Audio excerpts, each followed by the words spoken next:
can we let it be known that Chief Mortaleone is an expert in both forensics and toxicology? Raise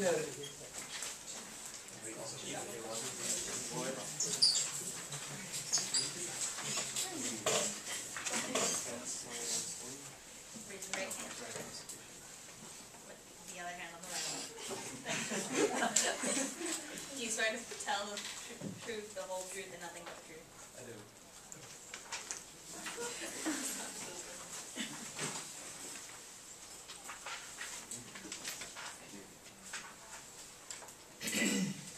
Can you please state your name and occupation for the record? My name is Chief Martioli, and I am Chief Investigator at Temple County Fire Department, and I've been working here for 17 years. What, if any, prior experience did you have before working at the fire department? Well, I graduated from Bard University in 1975 with a forensics and toxicology degree, and I graduated summa cum laude.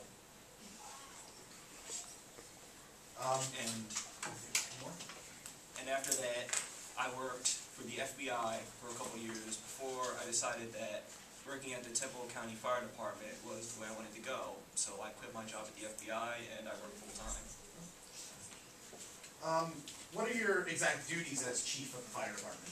What do they entail? Well, as chief of the fire department, every 2 months or so, I'm supposed to go in and investigate a fire. In what way, if any, were you involved in the investigation into the fire at the Fraser Butterworth National Natural Science Building at James State University? At this time, my 2 months are up, so I was in charge of investigating this fire. Okay. What exactly happened the night of the fire on March 14th, 2001?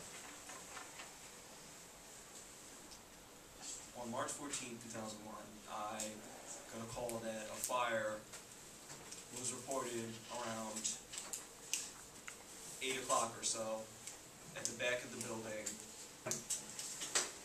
And since no one could tell the fire was happening since it faced away from the softball field and the main campus, that this call was reported late.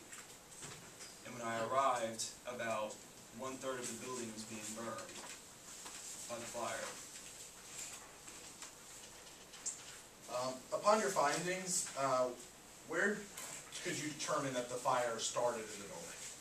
The fire started in Lab 2A at Lab Station 1 due to a hot plate that was turned at the maximum degree level, 700 degrees. And were you able to, based on your investigation, were you able to determine anything specifically about the master power switch? the master power switch, we couldn't determine anything since the fire had damaged it enough we couldn't tell. As part of your investigation, you looked at the log of the people. Who did you guys determine to be the last person to leave the building? Well, we checked the building security reports, and we found that Morgan McGrath, Tracy Waynes, and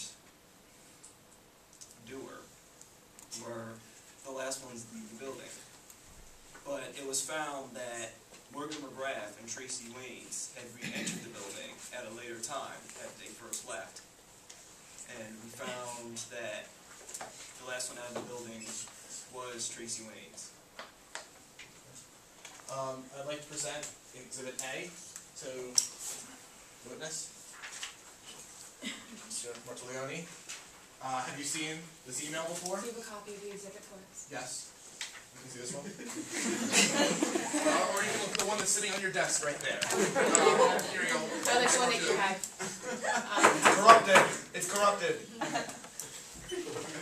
I I understand this is a point of order, Ms. Lou, and they should have had a copy, but. Can I, do we have our other copy now? Yeah, They really would like one. you can get one, it's fine. I have one.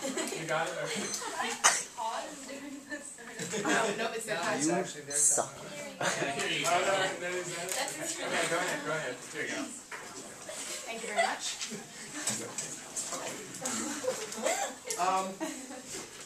Is it true that this was you used this email in part of your investigation? Yes, I talked to the dean at the university and said he had received this email from Mr. Professor Bode about Morgan McGrath and his creative writing grade, and how he gave him a B- for that grade. After adding everything up, what were you able to determine based on your investigation as opposed to the most likely culprit? We were able to determine that this was an intentional fire. There were no accidents, seeing as the maximum degrees were turned to 700 degrees Fahrenheit, which was very intentional, seeing as the hot plate had been left out, but was unplugged. And we found that substantial damage had been done at the time that both Morgan McGrath and Tracy Raines re-entered the building. So we found, through our investigation of looking through the security cameras, that a figure had been walking out of Lab 2A. And after that figure left the building, fire damaged that side of the building. Okay. After your interrogations, what conclusion did you reach as far as the most likely suspect? Well, after I received this email and looking at the times they left from the reports, I found that Morgan McGrath was a primary suspect, and this was considered an arson. Okay. Thank you. Any further questions?